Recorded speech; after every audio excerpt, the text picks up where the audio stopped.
Welcome back to the Travsessed podcast. We're your hosts, Kim and Aaron. We are healthcare travelers and the creators of Travsessed, and we are coming to you live from Kathmandu, Nepal. Wow. Yeah. That's crazy to say. I know. Nuts.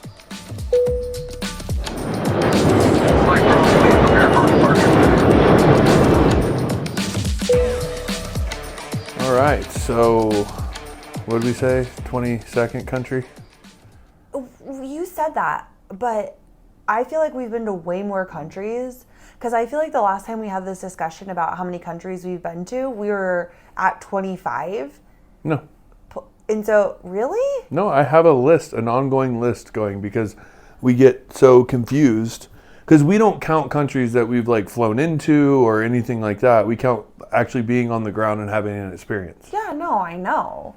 But yeah, I don't know. I guess 22 countries, while yes, that's a lot of countries and like awesome. We've been able to visit so many, but I feel like we've been to so many more. And maybe it's just because we return back to countries we've already been to so many times because we run these trips. Then I'm like, we've been to way more than 22. Like, 22. What? Well, and count your little doohickeys. Yeah. The doohickeys are Wander Club that, if you don't know, oh my gosh, like, so cool. Go online, check it out. It's The Wonder Club. The Wander Club, and you get little tokens so you put their like little tokens and then you can clip them onto your backpack. So it's not like a patch or a pin where they fall off, or you have to, like, if you get a new bag, then you have to transfer everything. This, you can just clip it onto any bag or anything, and they have all the countries, they have all baseball the states, parks, monuments, national parks. Yeah. Yeah, it's really, really cool. So Aaron found those, like 2 years ago or something? This last Christmas. Oh, this last Christmas. And so that's become our new thing, which I'm really excited about. So, because we'll get a new one in Nepal, because it's a new country. Well, we have one. So, I just haven't brought it out yet. Right. So that's been the theme, is our new country. You present the new token, and then we get to put it on the little chain or the whatever, right. The clip. Mm-hmm. So I feel like it's almost become ceremonial. Yeah, we should do it at base camp. Okay. Because I feel like that you've earned it, right? You've earned your time. Well, okay.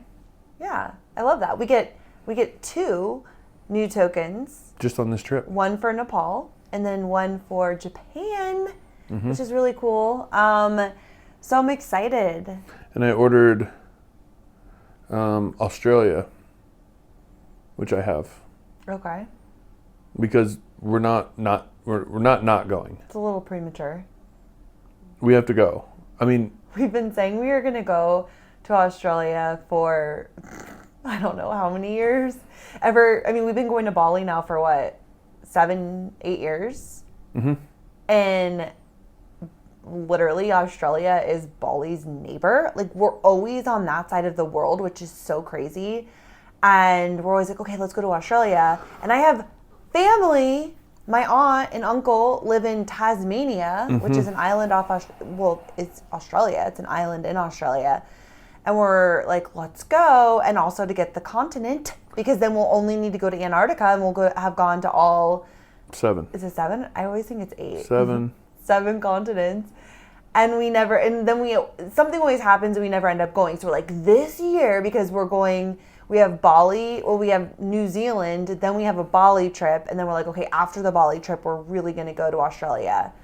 Yeah. Yeah, which I want to. I guess I really want to go to Tasmania, but to see my aunt and uncle, and also just Tasmania is supposed to be beautiful. But it's funny that Australia has just never been high on my bucket list. Like, I don't know why. I really want to see Sydney. No, I know. I want to go. But I don't know, would you say it's been a place that you're like, I want to go? Like, it's like really up there for you in places that you've been wanting to travel to? It always takes a backseat to somewhere else. 100%. And I think it has the same Mexico vibe. Like, we're always in Bali. So it's like, okay, we can just jump up there. Like, no big one deal. day we'll go. And then I think, too, like, sadly, at the moment, I obviously know this now, but I thought New Zealand was a part of Australia. What? when we first went there. Wait, what? You didn't realize there was 2 different countries? No. Which That's obviously cute, I know buddy. now, but at the time when we went, I just assumed that it was all like one thing. Okay. But then obviously now, I learned that really quick. Okay. Rolling into New Zealand, but I was like, okay, cool. Like, that's the cool part of Australia. Oh my God. Right. I didn't know you thought that. Well, at first I did, yeah.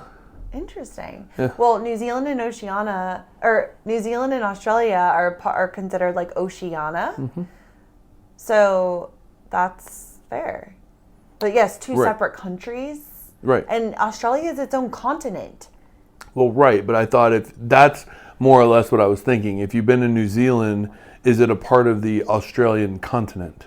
And so then you can technically no. say you've been to the Australian continent, but not the country of Australia. No, but you can say you've been to Oceania. Okay. Okay, because that There's no sounds token cool. for that. That sounds cool though. Yeah, that's true. Anywho, so we're in Nepal and it was crazy flying in here, right? So anytime you go to a new country, it's always when you land for the first time and you like from the airplane, you're looking out the window of like, wow, this is what it looks like, or, and again, we go to the same places so many times, like we kind of know what to expect, but this was brand new and we're coming in and we're literally flying over the mountains. The mountains right now are so green because it hasn't snowed or anything yet because we're going into fall. And you can see these tiny little towns. Like, did you see that? Like, all those towns on top of those freaking mountains. Because, like, we were in an airplane. And we were those mountains eye were level. close. We were eye level with those towns. Which is crazy. So, Yeah. like, I don't know how high that was. I mean, we were at like 8,000, 9,000. Anything? We were coming in. I had the camera up on the plane. Okay. But I was thinking, it's wild to think that in a few days, we're going to be hiking up on those mountains. Mm-hmm. High. I know. Up on, like, what? Well, would you say that you realize, like, on the trek we're above 11,000 feet? Like, Yeah, so I was looking at our handy dandy Travis. wow. Wow, cool. Yeah. Travsessed Everest Base Camp guide. I make guides for every single trip, and it like breaks down the itinerary. And so we were trying to figure out Diamox. So we're going to be taking Diamox on this trip, which helps you like acclimatize and be able to feel better at higher altitudes. And so we've taken it in Peru, but we didn't really. I never took it. I took a couple. I took it Only just when I because, needed like, it. I needed a zinger, and I felt like maybe it would help me push a little bit more. Yeah. And I would feel a lot better breathing-wise, but, like, I never took it because I needed it. I feel like there was, like, the one time when we did Inca Trail that I got Yeah. a little, like, a mild version of altitude sickness for, like, a couple of hours. Mm-hmm. I took it then. But, yeah, we weren't taking it regularly. I've taken more Diamox in Cusco than I did, like, hiking Rainbow Mountain or Inca Trail or Dead Woman's Pass, or anytime I was actually in a higher elevation. I had more of a tough time getting around the hotel room. And Cusco is, like, when I feel the most out of breath. So what's Cusco's? 11.9. 11.9 is Cusco's. And then, wow, that's actually really high, though. It's like 11.9, 11.7, I think. So we're trying to figure out the Diamox. So we're going to be taking Diamox because all the blogs that I've read and like people I've talked to have said that Diamox on Everest Base Camp, because obviously it's your choice. Do you want to take it or not, right? Like some people do, some people don't. Like for me, I don't really feel like there's side effects. You can feel kind of like tingly or it makes you pee a lot, but I'm like, what's the downside? Like, why wouldn't people want to take it? But what I've gathered from all like just the research and talking to people is that people who didn't take the Diamox for Everest Base Camp they were the people who got sick. So they just advised to fucking take it. So it's like, well, why wouldn't you just take it, right? Well, right. So I'm sure if you search Dr. Google long enough, you can find some sort of reason. Yeah. Which is well, crazy. I'm not because I'm taking it. Exactly, me too. But so we were trying to figure out what the dosage is that we need because you take 125 milligrams when you're under 4,000 meters and then 250 over. So I'm like, okay, when are we going to be over under? So I was looking through the guide and I was like, okay, holy baloney. The first day of our hike, that first night, so we're helicoptering because we fancy like that. Mm-hmm. We're taking a helicopter from Kathmandu straight to Lukla.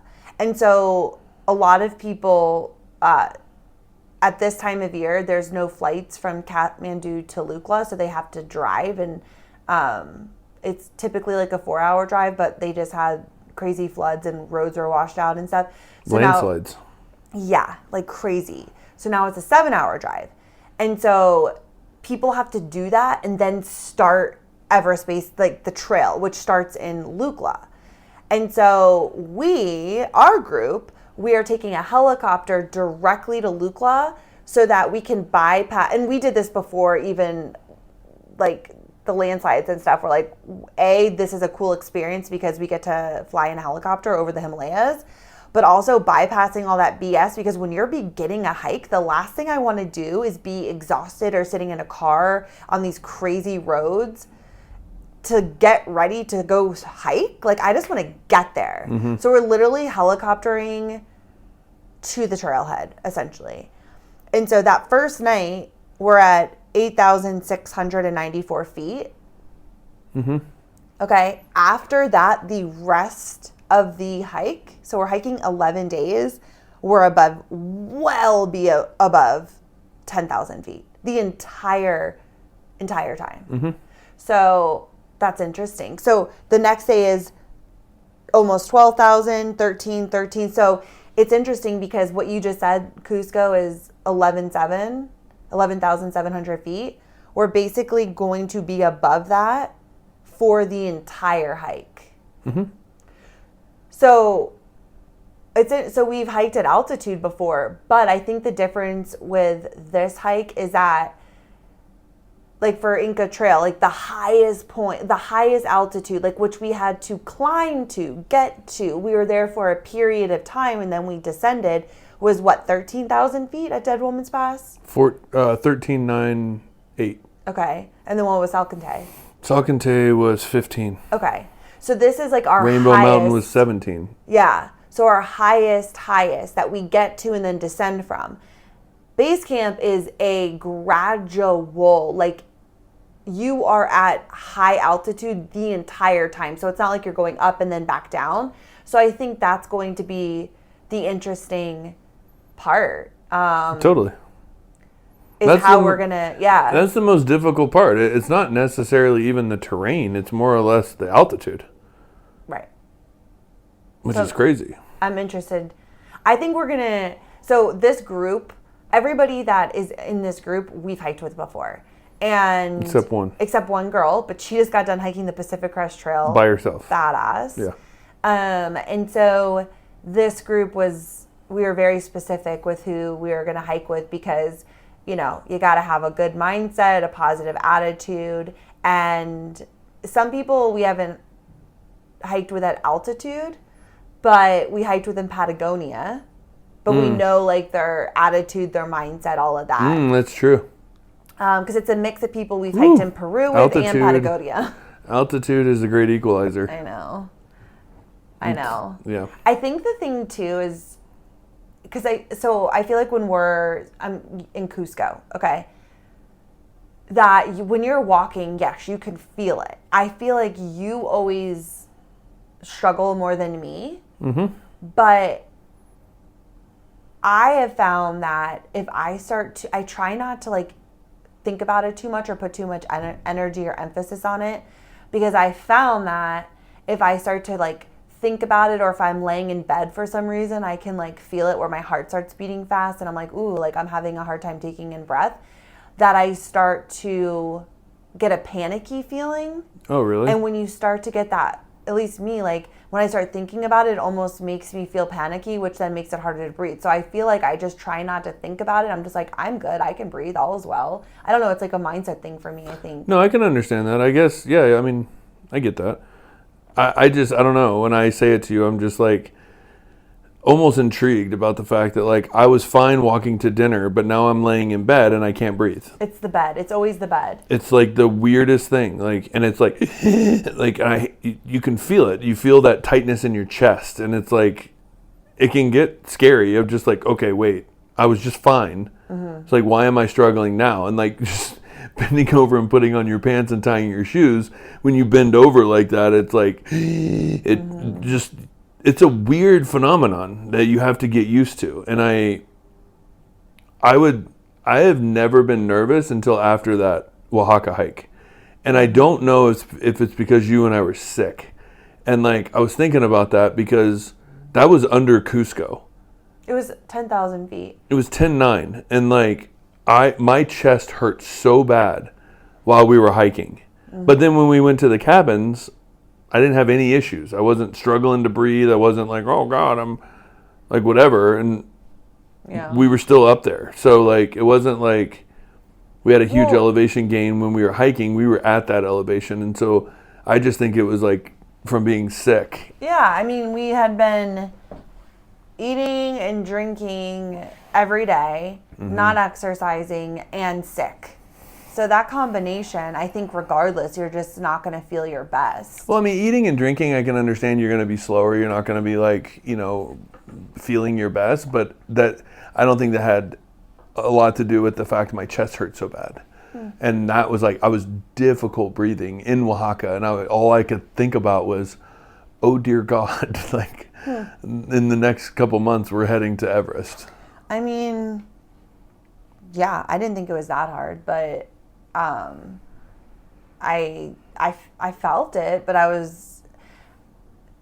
didn't think like it was, I don't know. I didn't struggle that much. I was just like, oh yeah, I can feel it. Well, I'm not saying that I struggled. No, I'm saying like I felt it a lot. You're making, like, I didn't feel like that. I felt it a lot more than I felt like I should have. And it was like very eye-opening of just like, wow, my chest is hurting and I'm going uphill and I'm having trouble breathing. And like, I think it was because we were so sick. Yeah. I also think you like think about it so much. Like, even in, like, I feel like you're always talking about it.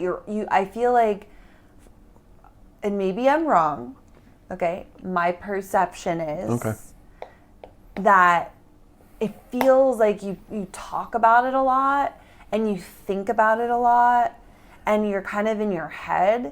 And like, I think the more you are concentrating on it, the more you feel it. Where I truly just try not to like think about it that much because I'm like, why? Then you're just making it bigger and you're starting to like analyze it and be in your head about it. And I know you're an overthinker and you're an overanalyzer just in like everything. So I feel like maybe just don't think about it so much. No, I'm definitely going to give that a go. I think it'll be a good pre and post podcast to kind of like talk about. I am going to not focus on it at all. And there is a little bit of like, I respect it. And I like to gauge like when I'm feeling it the most and just kind of like for myself, it's almost like puts little timestamp markers of just like, okay, like you were doing this and you felt like this. Okay. Like, so when you're hiking uphill, like you feel this, like, okay, and it's just a way that I organize my thoughts and how I am able to cope with like the difference and like feeling a certain way. Okay. I think it's interesting that I was talking to Sonam, and so Sonam is our guy here on the ground. He owns the company that we are going to be hiking with, and he's like our local like fixer go-to person, right? He's amazing. So I asked him. So he used to be a guide, and what did he say? He's hiked Everest Base Camp like 300 and something times. Tons. Crazy. But it was like 20 years he was a guide. Yeah. But Which on top of that, he's like, what, in his 30s? I know, I'm like wow. Were you 10? Like, but I mean, I think kind of even like Peru, like when you live in the mountains like this, that's a huge part of like the jobs, right? Like you become a guide or you become a porter, like because it's a job, right? Like tourists are always coming, people are always hiking, and it just kind of becomes like an opportunity, right? When people who live in the mountains, right? So probably, I bet a lot of people, that's kind of what they get into. But he was saying, so I had read, I don't know exactly, but I had like read that at Everest Base Camp, they say if your oxygen is at like 65 or something, it was something like that, that it was considered normal. Obviously not normal for, you know, in life, but normal at Everest Base Camp. And you do not stay up there for very long. And then you start to go back down, and you were like, there's zero chance that's true. And then when we were talking to Sanam, he said, like, don't focus on that. Like, don't think about, like, your oxygen. Don't even check it. Which, whatever. Because then I think that makes sense, because you get in your head, probably. Like, if you know, you can tell that you are getting less oxygen. It's like, you just know. You take slower, deeper breaths. You have to think more about it. It just is what it is. But if you put a pulse ox on and you saw that, say you were at 70, I feel like that would almost cause panic. Not for me, it wouldn't. It wouldn't? No. You just want to know.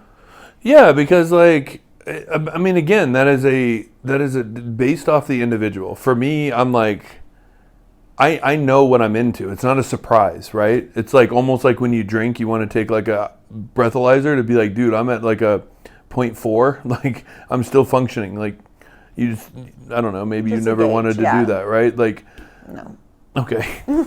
Actually, you wanted to blow in the breathalyzer that one time. Okay.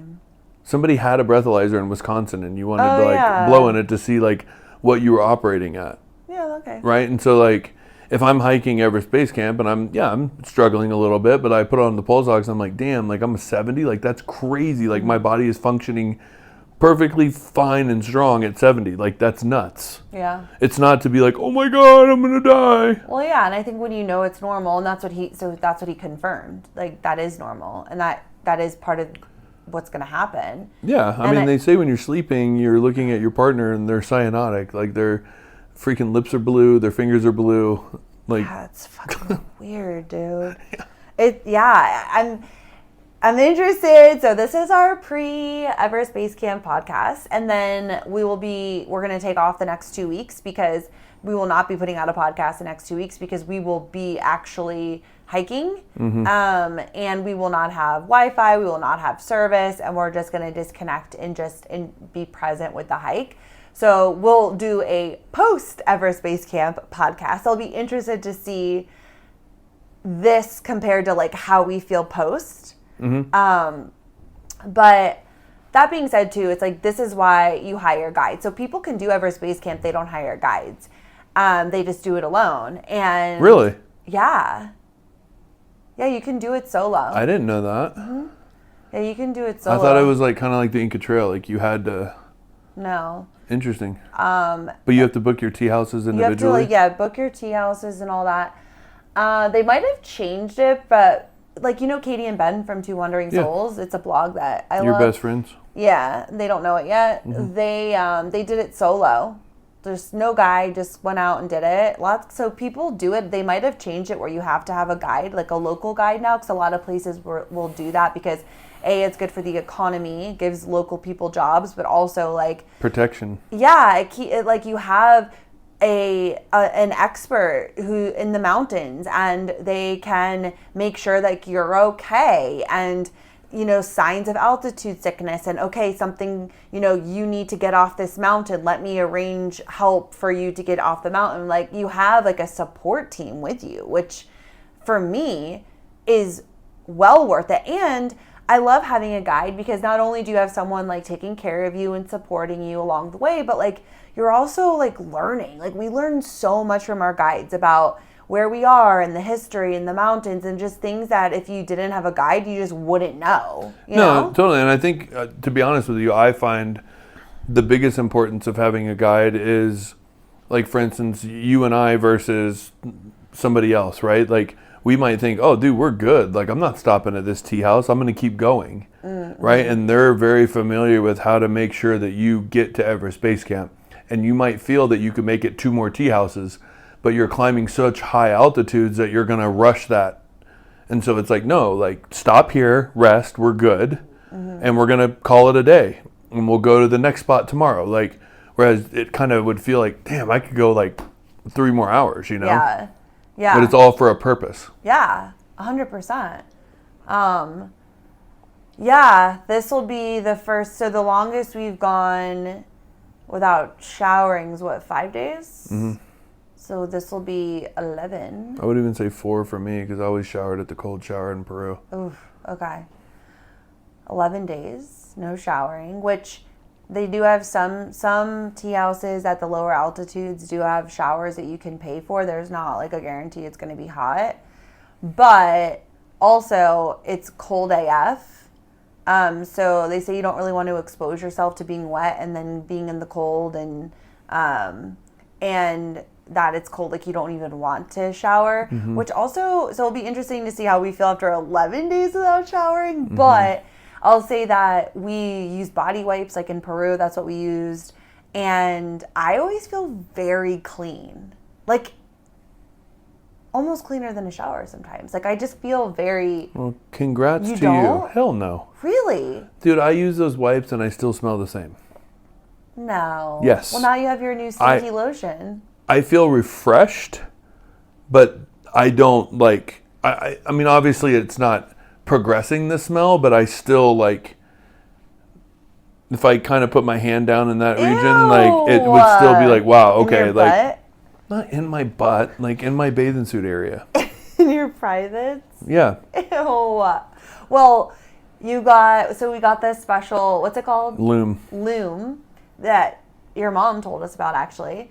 And you're supposed to, so you put it on under your arms and in like your privates, and it's supposed to help with smell.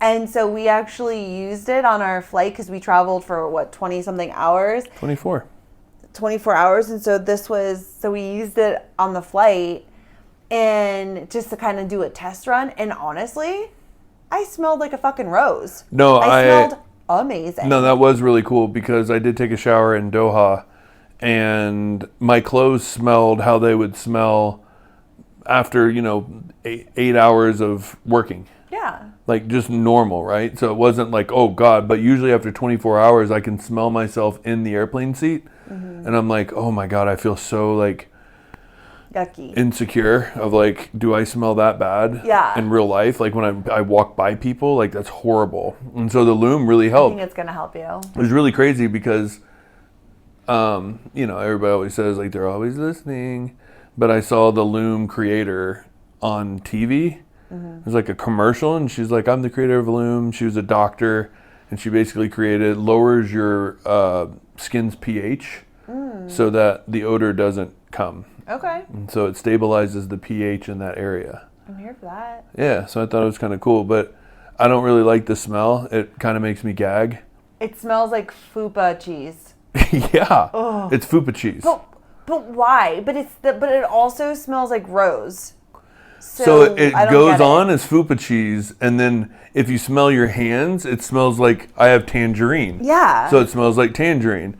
But like when you first smell it, it makes me gag, and Yes. I don't like that. And then I don't want to smell like fupa cheese. Well, I don't understand why it smells like that, but then once it's on, it does not smell like that. Like, weird, but it works. Yeah. Weird, but it works, Yeah, I need to use it on my feet. Oh, God, yeah. You have the stinkiest diabetes feet. Okay. No, you literally smell like diabetes. Babe, you don't even know what that smells like. Excuse me? Do you know how many patients, Okay, so arterials I've done you that take are your arterial diabetes patients that and smell you can like your honestly feet? sit here and tell me that my feet smell the same. Yes, arterial disease due to diabetes. Say you promise. I promise. It literally smells like that. That's how your feet smell. That's what it reminds me of that scent that comes from patients that have like vascular issues or like open wounds due to diabetes. Okay, you're exaggerating because I deal with those patients too, and my feet do not smell that bad. Okay. That's one of the worst smells in the world. No, I know. It's mild, but that's what it reminds me of. Huh. Yeah. No, I realize like I'm going to use it on my feet because that was the one thing in the plane. I didn't use it. And I took my socks off to like, and you know, you're sitting on a plane and it's just pooling down there and like and the heat and the sweat and the. So let's move on from the stinky stuff. Okay. What are you the most nervous about for this hike? Honestly, I mean, nothing really. Really? No, I mean, it's weird because you know me, I want to like kill it, right? I want to like feel great and like enjoy it, right? And not spend time like like gasping for breath. So if you're asking about what am I most nervous about, it'd be performance. Okay. And like just, you know, like I want it to be second trip Salkantay and not first trip Salkantay. You know what I'm saying? Well, I think you should explain what that means because people listening don't know what that means. So on the first trip in Salkantay, like every step, like I just needed that climb and that hard part to be done. Like I literally had moments which do not happen in my brain of like I cannot go any farther. Like I don't know what I'm gonna do, and I don't know. Like, but then I realized like, you know, I learned a lot from that, and I realized it's a lot about managing your calories, managing your water intake, like stopping and eating even if you don't feel hungry. And like, so I did that on the second time and it was like a piece of cake. Like it was still difficult, but I enjoyed it. It wasn't like I was looking at every corner being like, when are we almost done? I was just like enjoying the walk. And it was a struggle and it was hard, but I like to do things hard and push myself. And so I think it's just about managing it and not knowing what to expect and not knowing how I'm going to feel. And just wanting to take in every moment and not feel like I'm thinking too much into like how I'm feeling. Yeah. Okay. What about you? So honestly, I'm really nervous about the swinging bridge. There's multiple bridges that we have to cross on this hike, but there's a really long high one. And I think it's on our first or our second day. I think it's our second day we have to do it.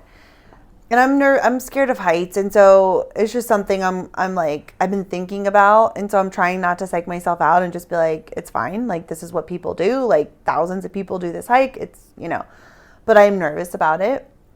And then I think just kind of similar.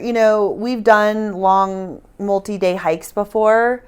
And again, I think it's about like your mindset and what you've prepared for, right? So when we did W Trek, so W Trek's a 5-day hike. So you're mentally prepared to settle into 5 days of waking up, hiking all day, getting to the refugio, eating your dinner, going to bed, waking up, hiking again. Like that is your routine. That is what you're used to. And 5 days, this is what my life is going to look like. And I'm excited and I'm just going to be here for it. But on that 5th day, I'm always like, I couldn't do one more day. Oh yeah, get me off this trail. Yeah, like I'm done. And I think it's just because you are done and you've settled into your 5 days and your 5 days is up. So with this, it's 11 days, double. And so I'm interested, I'm a little nervous of just how that's going to feel. Because I'm preparing for 11 days. Like, I know this is 11 days. Like, waking up, hiking, like, that is our life for the next 11 days. So I'm interested to see, like, do I just settle into that? And then that becomes, what I'm expecting. And then on the 11th day, I'm like, I could not do one more day. So it's just a very long stretch that we have not been hiking for 11 days straight. We've never done it. No. So, so I think I'm just kind of nervous and / interested in like what that's going to be like in reality. Because you can say 11 days, but in reality, holy shit, that's 2 5-day work weeks that we're just going to be hiking on a trail, which is crazy to think about, right? It's basically like Sunday into 1 week. Oh yeah, you can't do it like that because then there's 2 weekend days. But yeah, that's crazy. So, I mean, it's like what we've always said though about like, you run 9.2 miles, you run like a 10K, and you're like, I could never go any farther. Like, that's as far as I could go. And then you're like, you do a half marathon. What? Oh, let's get a little clip of us. Yeah, I was going to. Okay, good. No, go ahead. I just thought of that. Yeah. We're doing a vlog series, just quick side note, on our Instagram, so at Kim and Aaron G, and we want to capture as much of this experience as we possibly can.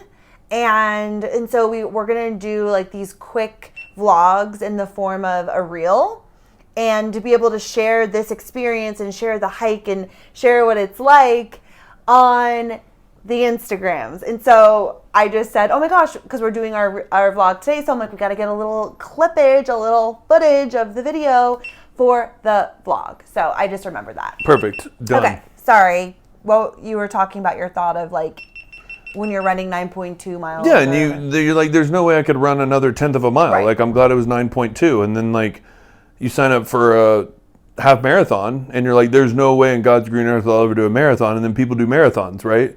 And so your mind is so powerful when it comes down to setting that parameter. And you're right. Like, there was a moment where we were just hiking the W in April, and I knew in October we were about to go do Everest. And I was thinking, oh my gosh, like I literally struggled on that last day to where I was like, there's no way I could get up and do this again. Mm-hmm.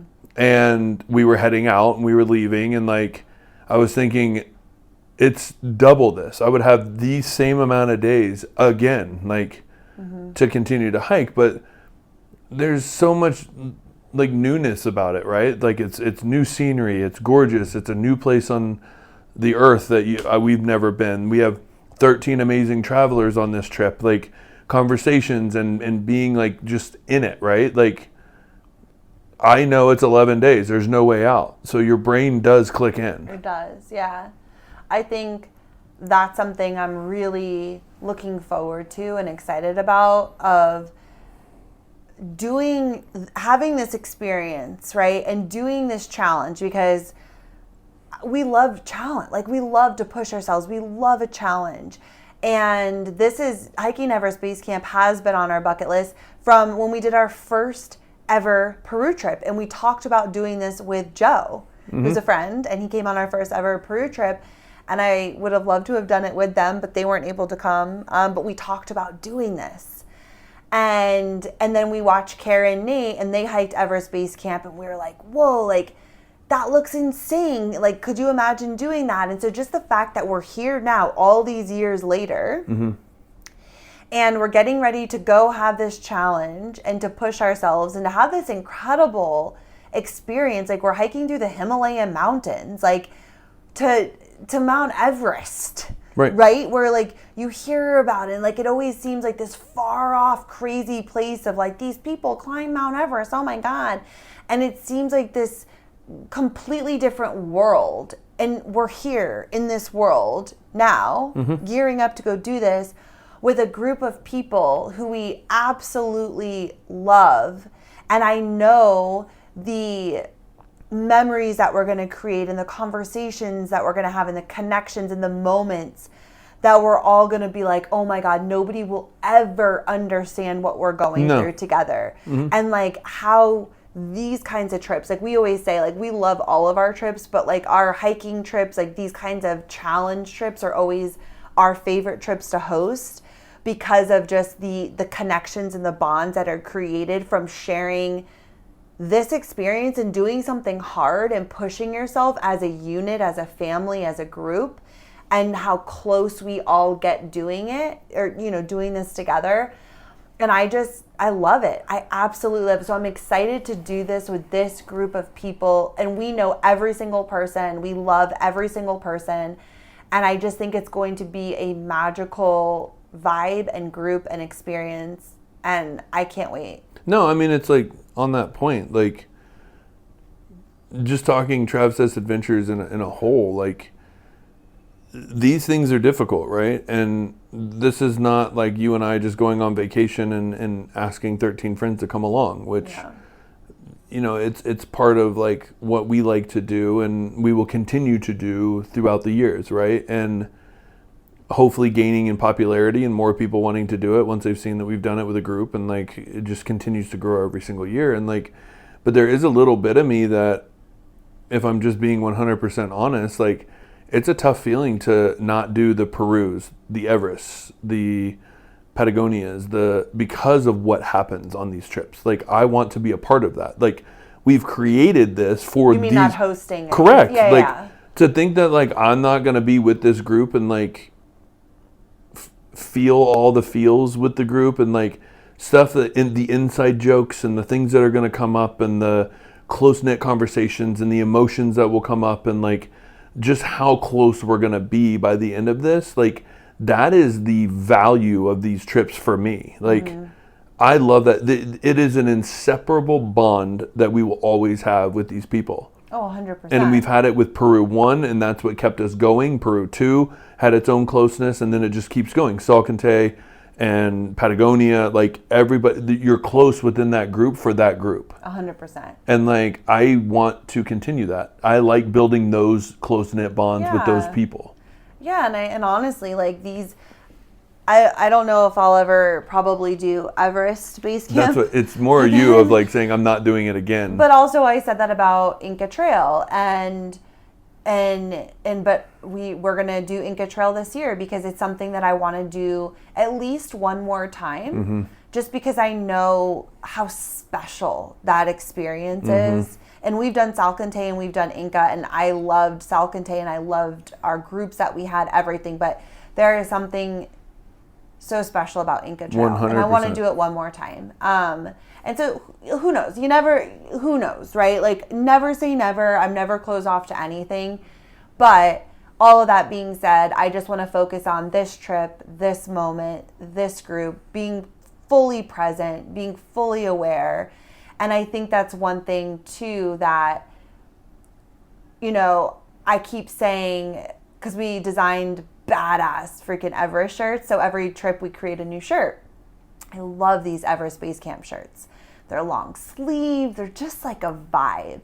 And our group picture, we will put on those shirts. So we always say like we never wear the shirt until the group photo. Like that's just kind of our superstition. Like if we wear it before, it's bad luck. Like we got to do it at the group picture. And that's the first time we officially wear the shirt. And so we're doing that at base camp. And I keep saying, like, I cannot wait to be wearing those shirts to take our group picture, because then I know we've made it to base camp. Like, holy shit, like we've done it. And then it's back down the mountain, right, from there.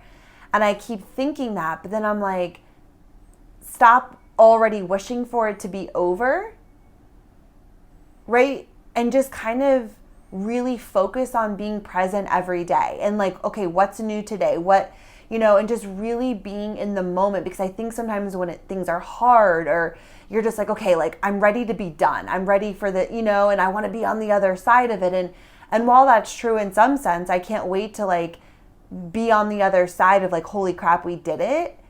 But I don't want it to just fly by and miss the moment. No, and it's funny because usually you and I are gearing up for like another trip and like all these different things, you know, like it's, but for me, I don't want this one to fly by. I don't want to be standing on Everest Base Camp like with our shirts so quickly, because this is basically the trip, right? When it's 11 days of hiking, that is the trip. Yeah, we're going to have a couple days here to kind of get used to things and meet our guides and stuff like that. But like majority of this trip is on the trail. And then we just come back and we have one day. And then that's it. And we're leaving. And like, I don't know. I'm not ready to leave yet. Yeah, you know? well, and we're not. Like, no. So, we're, like, the group hasn't even arrived yet. Right. So, yeah, right. I think that's just a practice that is something I always try to do, and it's way easier said than done in theory, right? So that's something I really want to work on, is just, like,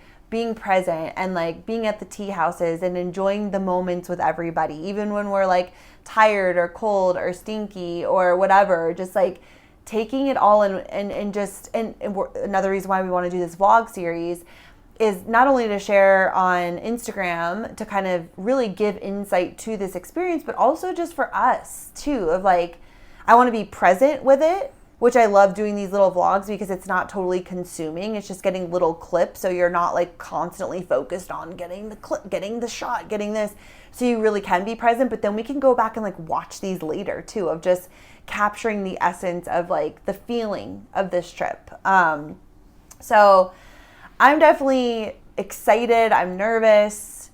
Another thing I'm nervous about is once you get above, like, so the tea houses at the higher altitudes apparently only have squatter potties, which I'm nervous for pooping. I've never pooped in a squatter. I've peed a million times in a squatter, but I've never pooped. And peeing is hard enough for a girl. For you, it's freaking easy. But you got to pull down your pants, and especially like your legs are sore and shaky. And then you're like trying to hold yourself up and relax, quote unquote, relax so you can have a poop. I won't be able to. Well, I mean, when nature calls, sometimes you got to go. I have a feeling I won't go for the last 4 days. I mean, I don't know. I hope not, because I want to continuously go, because I always feel horrible if I don't. I didn't know that fact. Yeah. I don't know how many. Like, I don't know how many tea houses only have squatter potties. So we're going to find out. Stay tuned. But even somebody commented on a post I did on Instagram. She's like, dude, the last tea house before base camp is gnarly. And I'm like, well, I don't know what that means, but I've heard they're pretty bleak. But so I don't know. Stay tuned. Hey, it's part of the experience. And it's, again, in the moment, this is what I love too about like traveling and just these crazy experiences. Like in the moment, those times, like in Peru, when Lauren's talking about using her hiking poles to hold herself up to like take a poop or at the squatty potty, and like, you know, and like I have diarrhea everywhere, and there's like holes in this little shed, and everybody's out there like listening, and the guy's trying to get in, like, you know, and I'm just like crying, like I just want to like take a poo in peace. And those moments feel so tough and like hard and annoying in the moment, but then they always make for the best stories or experiences later, where you're like, holy crap, how did we do that? Totally. You know? And it's fun to look back on. Yeah. Not necessarily in the moment. No, but the stories it's got the whole like, you know how they say the same with like childbirth, where it's like horrible, and then you have the child, and then you're like ready to have it again, like have another one, and it's like you forget, like, because that's how these trips, not by any means referring that childbirth and hiking Everest Base Camp are the same, but mentality wise, of just like in Salcantay in Peru, you're just like, I just want to be home in my bed, and I want to like take a shower and poop in peace and choose what I want to eat, and like just kind of be in that moment. And then you get done and you're just like, I wish I was back on the trail. There was that reel I showed you. Somebody sent this to me, and it couldn't have, Rachel, she's coming on this trip. She sent this reel, and I'm like, this could not be any more true. And it was basically like this girl or guy, I forget, but they were hiking, and like during the hike, like, this is so fucking hard, are we there yet, like, you know, like just like this is so hard, and then you get to the summit or wherever, and you're like, oh my gosh, this is so amazing, like I love hiking, but like literally the whole time you're just like, fuck my life, why am I here, why am I hiking, this sucks, but then like you make it, and you're like, this is amazing, like I'm a rock star, and then you're like, I love this so much, and like you forgot like how hard it was to get there, you know, and it's like, it's so true of just like, you just forget. Or even in Patagonia, like that hike kicked our ass so bad. It was so hard. And like Paul afterwards, he's like, in the group chat, he's like, how do I explain? Like we all went home, whatever. He's like, how do I explain that all I want to do is like be freezing cold, be soaking wet. My feet hurt. I'm getting whipped by 90-mile-an-hour winds. I'm eating the shittiest food I've ever had in my life. Like, how do I explain? Like, I just want to go back to that. And it's true. It's so, nothing is more true than that. I agree. So anyways, how are you feeling about like the group coming in? So tomorrow, most people are coming in. Tomorrow half the group comes. Yeah. No, I mean, again, I'm really excited, and I think a lot of times, like if you're going with like Peru and Patagonia and stuff, you know, there's a lot of like talk about you understand what you signed up for, correct? Like when you're talking to the group, like we are walking in treacherous conditions and it is hard and you're at altitude and it is going to be difficult, but this is what you signed up for. With this group, it's like there's no even need to like even say that. Like everybody here is pumped, ready, and they know what they know what we're doing. They know exactly it's what we're not gonna getting like into. catch them by surprise. No. Like they're not like, oh wait, we're walking for 11 days, like in some of the toughest conditions, like altitude wise that you'll ever find. Yeah. Like You know exactly. correct. What it's funny because every trip we do to kick it off, we do before our welcome dinner, we do a trip briefing. And we just kind of go over like all the things, right, that are important for the trip for people to know and whatever. And so we start every trip like this and we're like, okay, what's in the briefing? What's important? You know, like in Greece, we're like, we're going to be walking downstairs. Like, you know, in Bali, like we're going to be going upstairs for waterfalls, like setting expectations, which is funny. And People are shocked. yeah, they're like, what? And then this trip, we're like, what's our briefing? And we're just like, dude, like everybody fucking knows why we're here. Like there's nothing to say. It's like, cheers, guys. Like we're freaking warriors about to hike Everest Base Camp. Like, let's go. You know, like what else is there to say? Right. Which is so funny. It's like, make sure to bring your shirts and beanies. Yeah. Like, you know, there's nothing else to say about it. Totally. Which is another reason why I love doing these kinds of trips because I want to say, I love all of our trips. Bali and Greece are our two most unactive trips, even though they are active. They are they're not the big hiking trips. Bali blew Greece out the water for activity. Yeah. We're hiking a volcano, like the waterfall hike. I know. I'm saying compared to these trips, right? Those are our two least active, but still anything we do is going to be active. Greece is the least active for sure. And I love them and they're completely different trips, but these kinds of hiking trips, again, like I just feel like it attracts a certain type of person that just has that badass beast mode mindset and mentality, which I love. And they know what they're signing up for. So there's just not a lot of like surprises, you know, there's not a lot of complaining because it's just like people know why they're here. And I freaking love that. No, me too. It's the best. So I guess. I mean, I'm stoked. I'm really excited to see everybody. I'm almost giddy to like see everybody. Like I'm ready to get this going. Are you nervous? No, not at all. It's funny because I know everybody and I'm so excited to see everybody. And like, again, it feels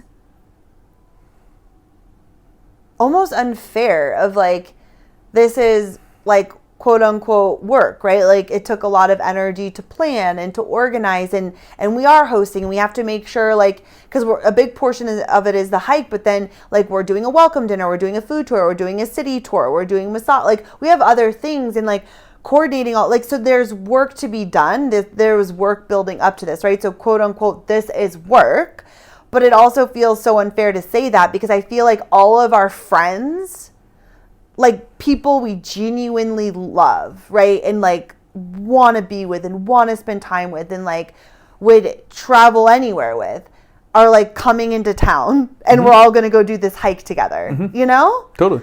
And even with just that, even though I know everybody and love everybody, I still always get nervous before everybody arrives.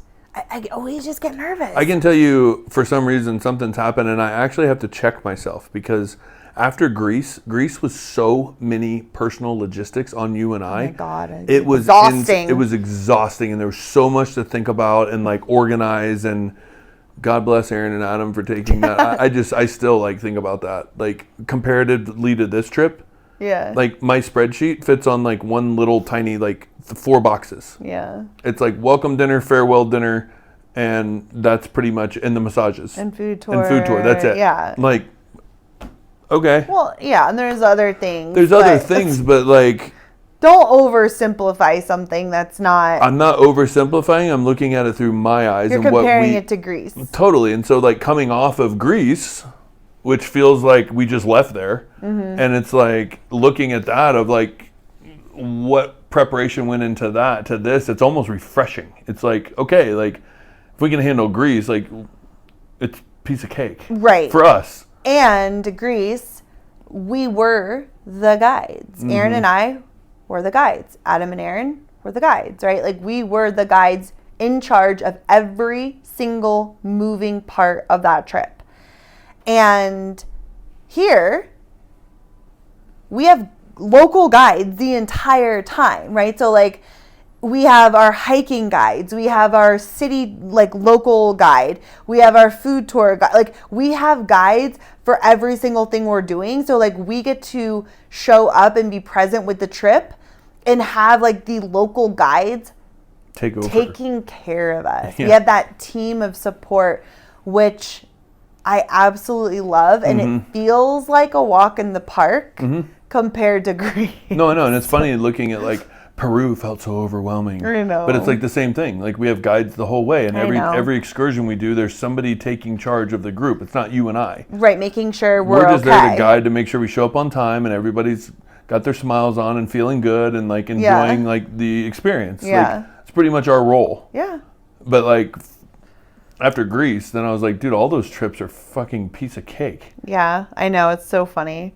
But it comes with learning and doing so many trips. And like, because we've done this now so many times, like, you know what I mean? Like with anything, you just get better and better and things get easier and more clear and you get better system, you know, it just, like, you know, so anyway, so today we explored Kathmandu yesterday with our friend Pat, who basically comes on every trip and usually is here early with us. So it's like the three of us kind of getting all the things every ready trip, and Peru, hanging out. Patagonia, he was in Chile with us. And Bali. Oh my God, he was in Bali early. And so we went in and explored, and then today we're going to go try momos, which are like their dumplings. I'm excited. So it's really interesting. So Nepal is a tiny little sliver, if you look on a map, a country between China to the north, India to the south, and then we have Bangladesh also to the south, and then Bhutan. And so there's a lot of like Chinese influence, there's a lot of Indian influence with Middle the food. Eastern influence. And the Middle Eastern, Middle East. India. I said that. Oh, sorry. So it's a really interesting location, and also like how close we are to like Thailand and Indonesia, and it's crazy. But anyways, Kathmandu is like this crazy chaotic Asian country or Asian city, which you kind of expect, like that the crazy traffic and the people and it's just like it has that energy of like a city in Asia. It's basically if India and Bali had a baby. Right? It's like India is like known as being just like hordes of people and tons and packed and blah, blah, blah, and like crazy. And then Bali's got its crazy little areas, but there's also like, it's a little bit more, it's a lot more chill. Well, this like is almost incense. In the middle. Well, it reminds me of Bali, Bali's not like a big city like this, but has like the smell of like incense and the marigolds, and it's Hindu, and so there's a lot of that kind of like the Indian spices culture woven in. So we're just gonna go get momos today. So that's like dumplings, and we're gonna have a little lunch and kind of go out and explore a little bit more. Oh, I was wanting to get some more work done we're gonna get some work done because our group comes in tomorrow, and we know that we're like, oh, okay, like game on. In between like people arriving, we'll get stuff done. But we end up sitting up and chatting with people. Well, and there's like a festival going on tomorrow, so we're gonna go kind of check that out. And we have 3 days until the trip officially starts. Anything else you want to say? No, that's it. That's it? Yeah, I'm good. Okay. Well, do you think that we'll try to record a podcast on the trail? I was thinking because I will have like all the things to do it. I can't release it. That's what I mean. But I was thinking like that's kind of cool because so we sleep in these tea houses, and each room has 2 beds, which is so nice because like Patagonia was bunk beds, right? It's like 6 people in a room. And so this is really nice because it will just be you and I in a room, which, oh my God. And again, the walls are thin. I'm sure you can hear everything, but just knowing it's just like you and I are in our room. We're not sleeping with snorers, like crazy things. And so I thought, I don't know how we're going to feel, but if it would be kind of cool if we could like sit and record a podcast in our room at the tea house and kind of while it's fresh and while we're kind of like in it, that would be cool. Really want to. I was wondering, would it be too much of a stretch to do like a group podcast? Oh yeah, no interest in doing a group podcast. Okay. That sounds like chaotic. No, you just put the mic down and like it's just kind of group conversation about the trek itself and what people have seen so far and what's going on and what have they been struggling with or what have they seen or funny moments or... We could interview people. Yeah. Like different people. We'll see. Yeah. I mean, we have plenty of time at the tea houses. I mean, so we say, but yeah. I've also been looking at the guide and it's like 5 to 6 to 7 hours a day. So we have 2 like acclimatizing days. So where we stay at the same place, but then we go do a hike that's higher elevation and come back and sleep to like get our, you know. Really? Yeah. So we have 2 days. So it's 11 days of hiking, but 2 of those days are acclimatizing days. So that means that we stay 2 nights at the same tea house. So we get there and the next morning we don't keep moving. We go and we do a hike that's, you know, around, that's a higher elevation, and then come back down and then we sleep at the same tea house. And then the next day we get up and move to the next one to get us used to like altitude, like, you know, acclimatizing around or on the way. I got it.